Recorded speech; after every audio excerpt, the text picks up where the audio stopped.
তারপরের প্রতিযোগী আরিফ হোসেন, সে উপস্থিত থাকবে, তৈরি হয়ে থাকবে তার প্রতিযোগিতায় অংশগ্রহণ করার জন্য। আসসালামু আলাইকুম ওয়া রাহমাতুল্লাহি ওয়া বারাকাতুহু। নাহমাদুহু ওয়া নুসাল্লি আলা রাসূলিল কারীম, আম্মা বাদ, ফাআউযু বিল্লাহি মিনাশ শাইতানির রাজীম, বিসমিল্লাহির রহমানির রহিম।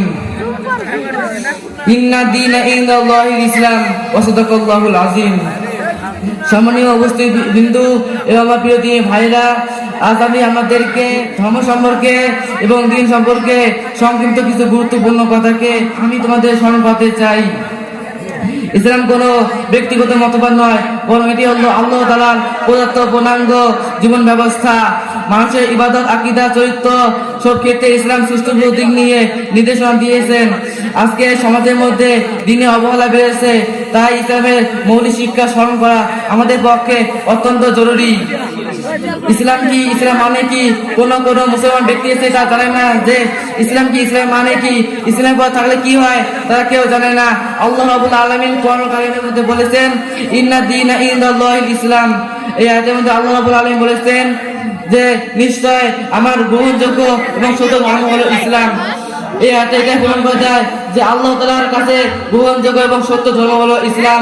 ইসলাম মানে আল্লাহ তাআলার কাছে পূর্ণ আত্মসমর্পণ করা। যে ব্যক্তি আল্লাহ তাআলার কথা মোতাবেক এবং হুকুম মোতাবেক চললো, সেই ব্যক্তি হবে প্রকৃত মুসলমান। যে ব্যক্তি আল্লাহ তাআলার কথা মোতাবেক এবং হুকুম মোতাবেক চললো না, সে কোনোদিনও প্রকৃত মুসলমান হতে পারে না। আমরা যদি কোনোদিনও আল্লাহ তাআলার কথা মোতাবেক এবং হুকুম মোতাবেক না চলি, তাহলে আমরা কোনোদিনও প্রকৃত মুসলমান হতে পারবো না। আমরা যদি আল্লাহ তাআলার কথা মোতাবেক চলতে পারি, তাহলে আমরা প্রকৃত মুসলমান হতে পারবো। ইসলাম একটি পূর্ণাঙ্গ জীবন ব্যবস্থা। আল্লাহ রাব্বুল আলামিন কোরআন কারীমের মধ্যে বলেছেন, আল-ইয়াউমা আকমালতু লাকুম দীনাকুম। এই আয়াতের মধ্যে আল্লাহ রাব্বুল আলামিন বলেছেন, আমি তোমাদের জন্য তোমাদের দিন পূর্ণ করে দিলাম। আল্লাহ রাব্বুল আলামিন আমাদের জন্য দিন পূর্ণ করে দিয়েছেন, কিন্তু কত লোক আছে তা দিন নিয়ে কাজ করে, দিনের পথে চলে, মসজিদের মধ্যে আসে, মুসল্লি দেখা যায় না, মুক্তবে গেলে বাচ্চারা দেখা যায় না। কেন? তাদের দিনের মধ্যে দিন নেই দেখি তারা মুক্তবে আসে না এবং মসজিদের মধ্যে 5 ওয়াক্ত নামাজ পড়তে যায় না। ভিত্তি কি? ইসলামের ভিত্তি হলো রাসূল সাল্লাল্লাহু আলাইহি সাল্লাম হাদিসের মধ্যে বলেছেন, বুনিয়াল ইসলামু আলা খামসিন। এই হাদিসের মধ্যে বলেছেন যে ইসলামের 5টি স্তম্ভ রয়েছে। সেই 5টি স্তম্ভ কি কি? সেই 5টি স্তম্ভ হলো, প্রথমে আছে কলেমা, নামাজ, রোজা, হজ ও যাকাত। এই 5টি স্তম্ভের মতো সর্বপ্রথম স্তম্ভ হলো নামাজ। নামাজ হলো ইসলামের প্রথম পরিচয়। যে ব্যক্তি নামাজ ঠিক থাকলো, সে ব্যক্তি সমস্ত কিছু, দিনের সমস্ত কিছু ঠিক থাকলো।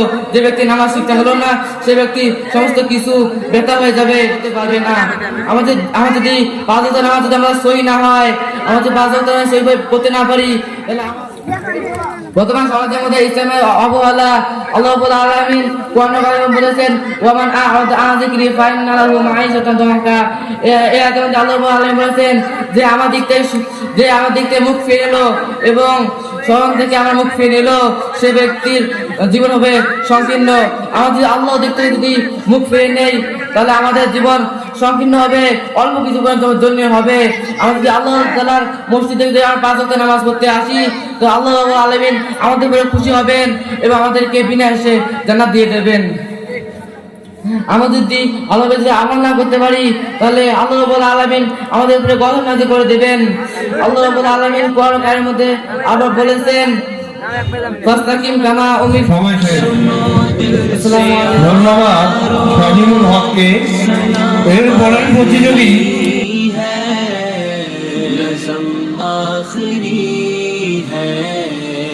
कलाम आखिरी है मेरे दोस्तों, जिंदगी एक सफर